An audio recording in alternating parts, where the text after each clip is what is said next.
Hi everybody, and welcome to Movie Recaps with Brit. Today, we will be looking at a movie titled Cry Me a Sad River.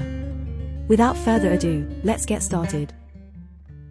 This movie is situated in the Qi Ming region during the year 2007, and it revolves around the experiences of a teenage girl named Yi Yao, who dwells in a modest alley alongside her mother.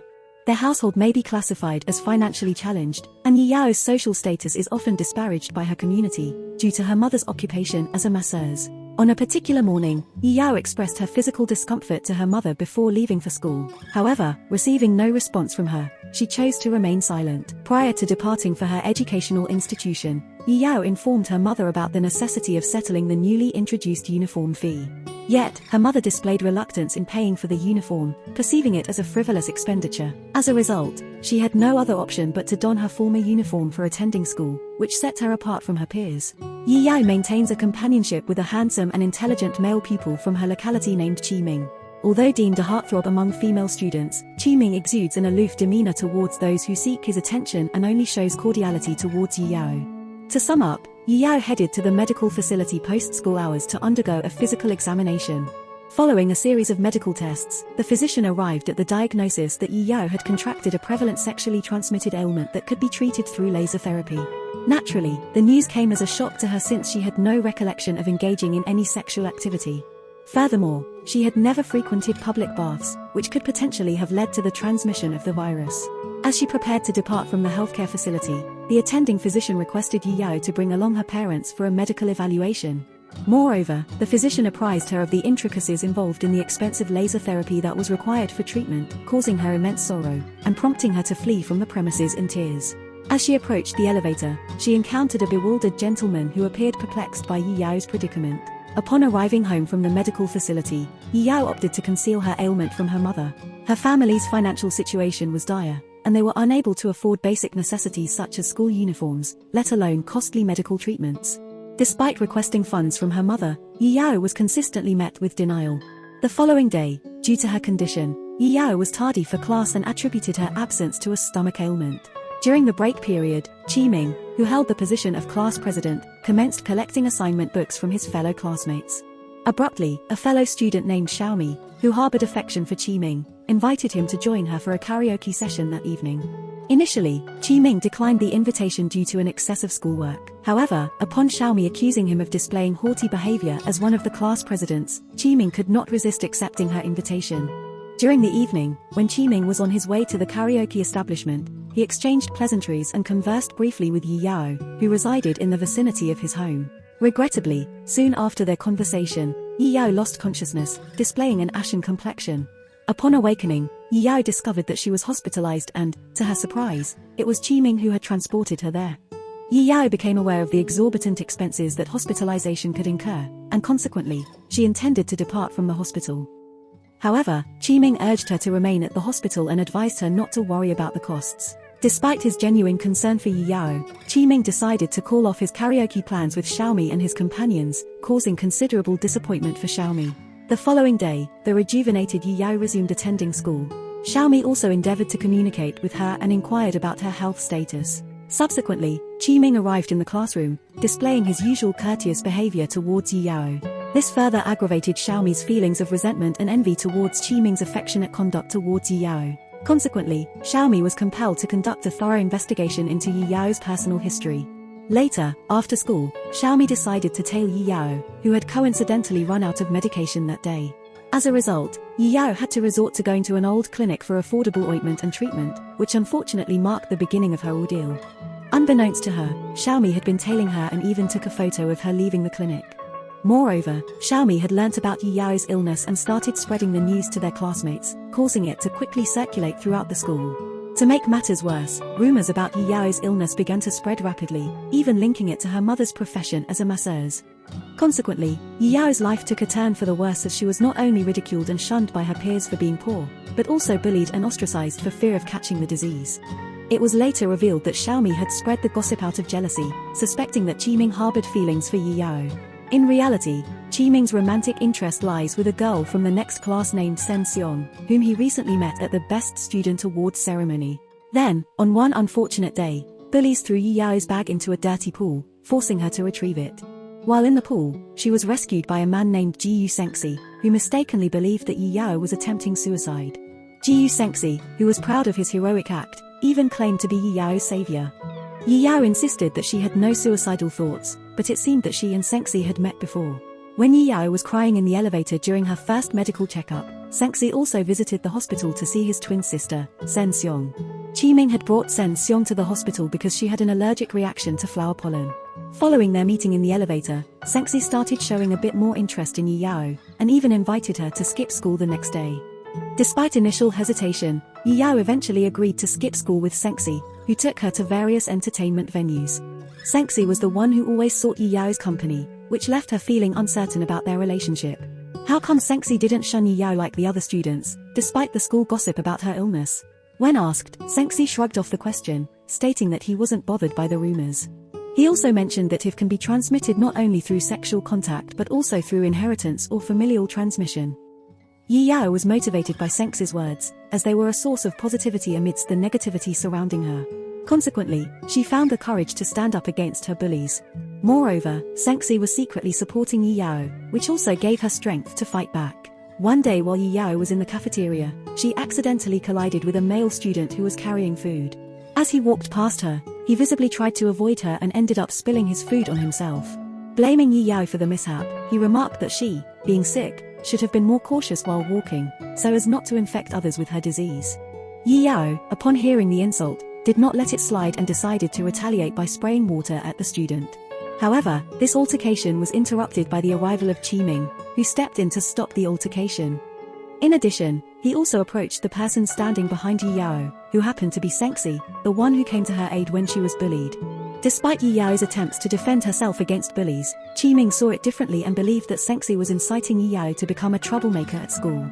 Following the incident, a school assembly was called where a teacher accused Yi Yao from class 2 room 1 of repeatedly breaking school etiquette and causing trouble.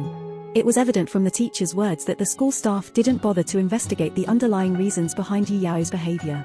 When Yi Yao was in the middle of being judged, the microphone suddenly fell, and it was revealed to be Sen Xi's intentional act to protect her.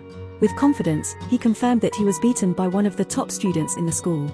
Although it was a ridiculous action, it brought some happiness to Yi Yao amidst the pressure from both the students and the teachers. However, Sen Xi was punished for his actions and had to stand in front of the teacher's office. Next, the younger sister approached Sen Xi, and it was apparent that she comprehended the reasons behind his behavior. The following day, during a school tour, Yi Yao boarded the bus, but suddenly got off to use the restroom. Even though all the students were aware that she was still outside, Xiaomi falsely claimed that all the students in her class had boarded the bus, resulting in Yi Yao being left behind. However, Sen Xi had already noticed this and had asked his class group to wait for Yi Yao. Eventually, she was able to join them on the trip. When they arrived at their destination, they saw Qi Ming with Sen Xiong, and Yi Yao's expression showed her jealousy towards Sen Xiong. It was clear that Yi Yao didn't have any romantic feelings for Qi Ming, but seeing him being close to Sen Xiong, Sen Xi's twin sister, made her feel envious. Yi Yao felt a sense of loneliness and jealousy as she observed the apparent compatibility between Qi Ming and Sen Xiong, especially since she had been the only woman close to Qi Ming. Seeing Sen Xiong beside Qi Ming made Yi Yao feel as though she had been replaced in her position. After the event, while they were heading home, Yi Yao realized that she had left her bag on the bus, and upon retrieving it, discovered that her money was missing. The cash stolen from her bag was intended to be used for Yi Yao's medical needs. She quickly confronted Xiaomi, whom she suspected of being the culprit, and inquired about the missing money. Xiaomi then presented her with a bag full of food she had purchased using her own savings. Additionally, the group of bullies who had stolen Yi Yao's savings returned the remaining amount to her. This revelation infuriated Yi Yao to the point where she lost her composure and resorted to physical violence by pulling Xiaomi's hair and applying her own ointment into her eyes. After the incident, everyone sided with Xiaomi, portraying Yi Yao as the aggressor. It was particularly frustrating for Yi Yao to see Qi Ming supporting the group that wronged her instead of standing up for her. Eventually, Yi Yao became tired of hiding her true emotions. She realized that her animosity towards Qi Ming stemmed from her envy of his life and family. Moreover, she couldn't blame him for liking Sen Xiong since she was a kind person who had previously helped Yi Yao. After returning home, Yi Yao, who was now broke, attempted to find some money in her mother's closet to pay for her medical expenses.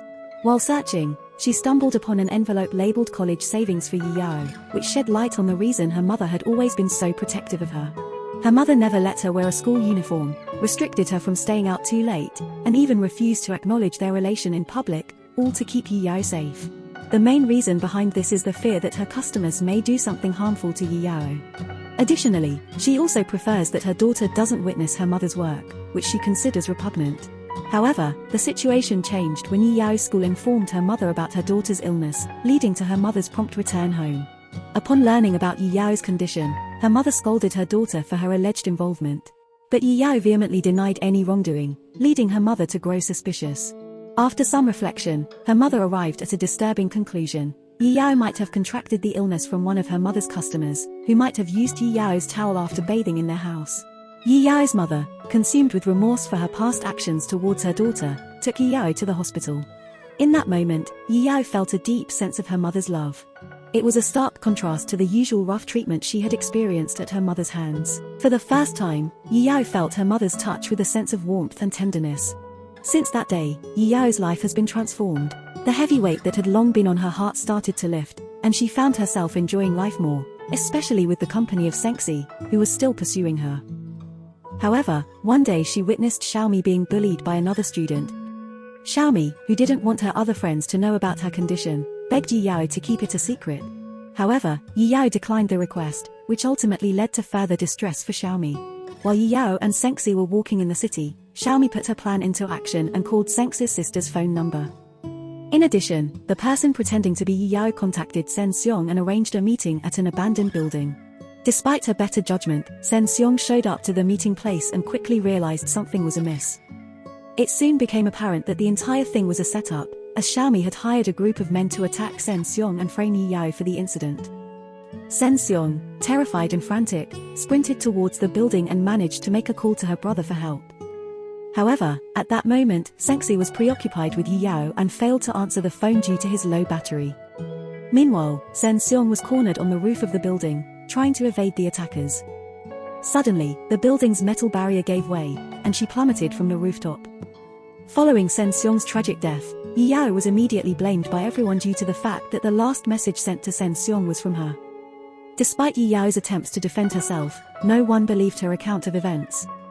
As a result, she was subjected to even more brutal beatings and was deemed a murderer, despite vehemently denying any wrongdoing. Even her close friend Qi Ming, who had previously stood by her, refused to believe her words. Meanwhile, Sen Xi, who was present with Yi Yao at the time of the incident, remained silent, overcome with grief and guilt for the loss of his sister. Yi Yao, feeling isolated and disbelieved, made the decision to take her own life. This caused a commotion at school, and many students gathered to watch. However, instead of showing compassion, most of them cruelly urged Yi Yao to jump into the river, as they believed she was only seeking attention. Just before she attempted to end her life, Yi Yao expressed her pent-up emotions and frustrations towards those who had turned a blind eye to her abuse and even laughed at her suffering. However, when Yi Yao responded to them, she was deemed heartless.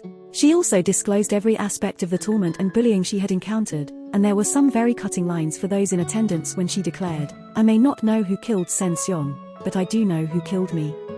After conveying her sentiments, Yi Yao actually leaped into the river and disregarded the voices calling out to her, including Sen Xi's voice screaming at the onlookers that Yi Yao wasn't the murderer. Sen Xi made an attempt to rescue Yi Yao, but upon pulling her out of the water, it became apparent that she was not breathing, causing him to feel immense regret for not clearing Yi Yao's name sooner. As time went on, the police apprehended Xiao Mi, who was responsible for orchestrating Sen Xiong's death. Later on, the scene shifts to the alleyway Yi Yao used to reside, and Qi Ming's family has since relocated from the area. Yi Yao's mother seems to have left her job and sold her massage equipment. On the other hand, Sen Xi decides to switch schools to start anew as he is constantly reminded of his late sister. Towards the end of the film, we see what looks like either a flashback or her vision of heaven. In the end, she wears the white top and sees Sen Xi in a white top too, and the smile on her face shows her happiness to see him there. Thank you for watching our movie recap. While it may seem simple, it actually took a lot of hard work and dedication to produce. If you enjoyed the video, we kindly ask you to show your support by liking and subscribing to our channel. By doing so, you'll stay updated on our latest content and help us continue creating more in-depth analyses and critiques of the movies you love. Thank you again for your support.